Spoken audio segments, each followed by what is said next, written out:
प्रश्न ये है कि लोकसभा द्वारा यथापारित विधेयक में राज्यसभा द्वारा किए गए संशोधन से सभा सहमत है। जो सदस्य इसके पक्ष में हाँ कहें, जो सदस्य विरोध में ना कहें। मेरे विचार में निर्णय हाँ वालों के पक्ष में व प्रस्ताव स्वीकृत हुआ। लोकसभा द्वारा यथापारित बैंककारी विधियां संशोधन विधेयक 2024 में राज्यसभा द्वारा किए गए संशोधन सभा सहमत हुई। आइटम नंबर 12 और 13 को एक साथ सभा में लिया जा रहा है। वह संशोधन विधेयक 2025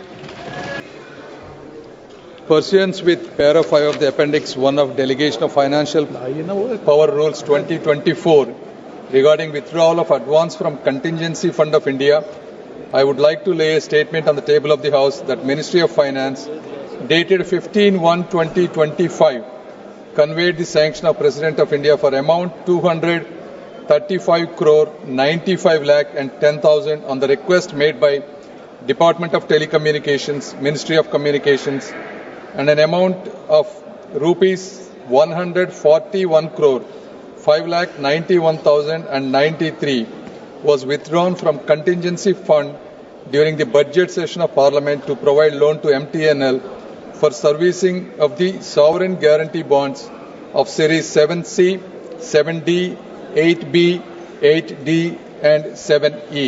Thank you. Item number 9 Shri Kiren Rijiju ji. अध्यक्ष महोदय,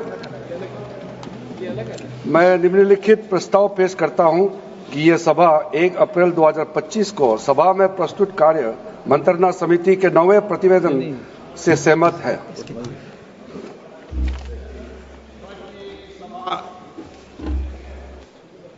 एक अप्रैल 2025 को सभा में प्रस्तुत कार्य मंत्रणा समिति के 9वें प्रतिवेदन से सहमत है।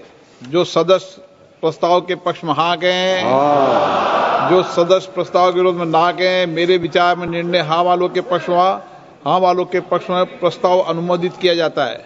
ये बिजनेस एडवाइजरी कमेटी है, ठीक है ना। माननीय सदस्य जिन्हें आज नियम 377 के अधीन मामले उठाने की अनुमति दी है, वे व्यक्तिगत रूप से अपना अनुमोदित पाठ सभा पटल पर प्रस्तुत कर सकते हैं। आइटम नंबर 11 माननीय मंत्री पंकज चौधरी जी। अध्यक्ष महोदय, मैं अपने वरिष्ठ सहयोगी श्रीमती निर्मला सीतारमण जी की ओर से प्रस्ताव करता हूं कि आज की संशोधित कार्यसूची में मत संख्या 11 में वर्णित बैंककारी विधियां संशोधन विधेयक 2024 में राज्यसभा द्वारा किए गए संशोधन पर विचार किया जाए। प्रश्न है कि लोकसभा द्वारा यथापारित बैंककारी विधियां संशोधन विधेयक 2024 में राज्यसभा द्वारा किए गए संशोधन पर विचार किया जाए। जो सदस्य इसके पक्ष में हाँ कहें, जो सदस्य विरोध में ना कहें। मेरे विचार में निर्णय हाँ वालों के पक्ष में हुआ। प्रस्ताव स्वीकृत हुआ। अब मैं संशोधनों को सभा के मतदान के लिए रखूंगा। प्रश्न ये कि लोकसभा द्वारा यथापारित विधेयक में राज्यसभा द्वारा किए गए संशोधन संख्या 1 और 2 को स्वीकृत किया जाए। जो सदस्य इसके पक्ष में हाँ कहें, जो सदस्य विरोध में ना कहें। मेरे विचार में निर्णय हाँ वालों के पक्ष में संशोधन स्वीकृत हुआ।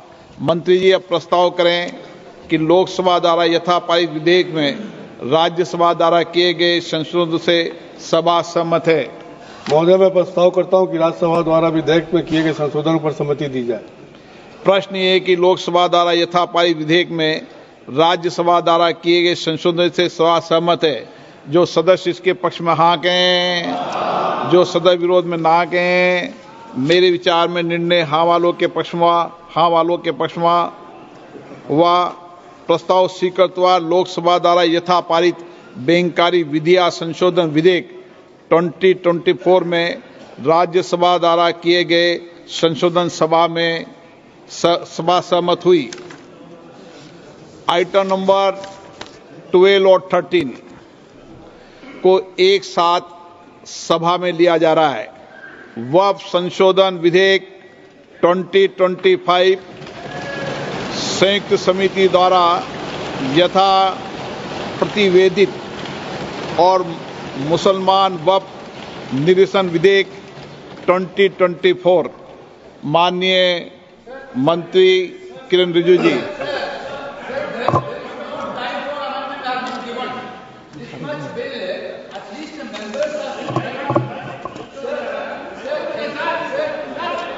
हाँ, बोलिए। This type of bill, when you are bringing it to the House, at least the members has to have the power to give amendments. Yesterday, what happened, sir? This bill has been brought into the notice of member only around afternoon. Then the amendment time will be ceased till 3:30. Then how can the members move amendments, sir? This is basically you are actually bulldozing the legislation, sir. This type of legislation bulldozing is not happened in this house, sir. Sir, members has to. Why that, sir? You need to give time for amendment, sir. Sir, there are several provisions to be given amendment. There is no time at all. Okay, आप सुनिए, आप बैठिए, एक विषय मैं दे दूं। माननीय सदस्यगण, मैंने सभी जो गैर सरकारी माननीय सदस्यों के जो भी संशोधन प्रस्ताव थे वह और सरकारी संशोधन प्रस्ताव दोनों को बराबर का समय दिया है। मैंने ऐसा नहीं किया कि आपके मैंने सबको, मैंने जितना भी समय गैर सरकारी संशोधन को दिया है उतना ही समय सरकारी संशोधनों को दिया है। मैंने दोनों में कोई अंतर नहीं किया गया है। मंत्री जी को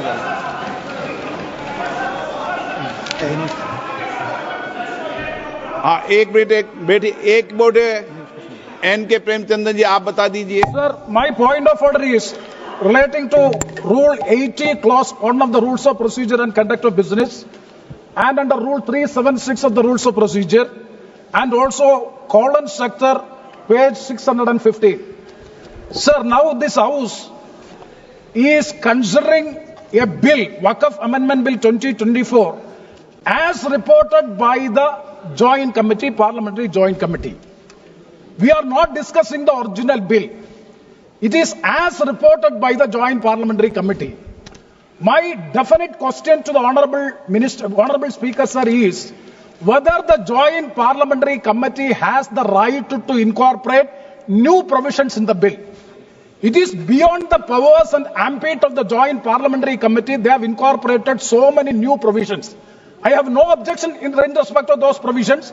Even 2A also, it is appreciable. We don't have any objection. Sir, very serious technical matter. And kindly see, only even the House, Speaker sir, even the House do not have the authority to make wait up. You can reply after that. You can reply after. Sir, you can reply after me. Sir, even this Parliament, even this Lok Sabha, this August House, do not have the right to incorporate a new provision unless you suspend Rule 81. But what is Rule 81, sir? Sir, Rule 81 is very clear. Rule 81 says the following conditions shall govern the administrability of amendments to clauses or schedules of a bill. An amendment shall be within the scope of the bill and relevant to the subject matter of the clause which relates.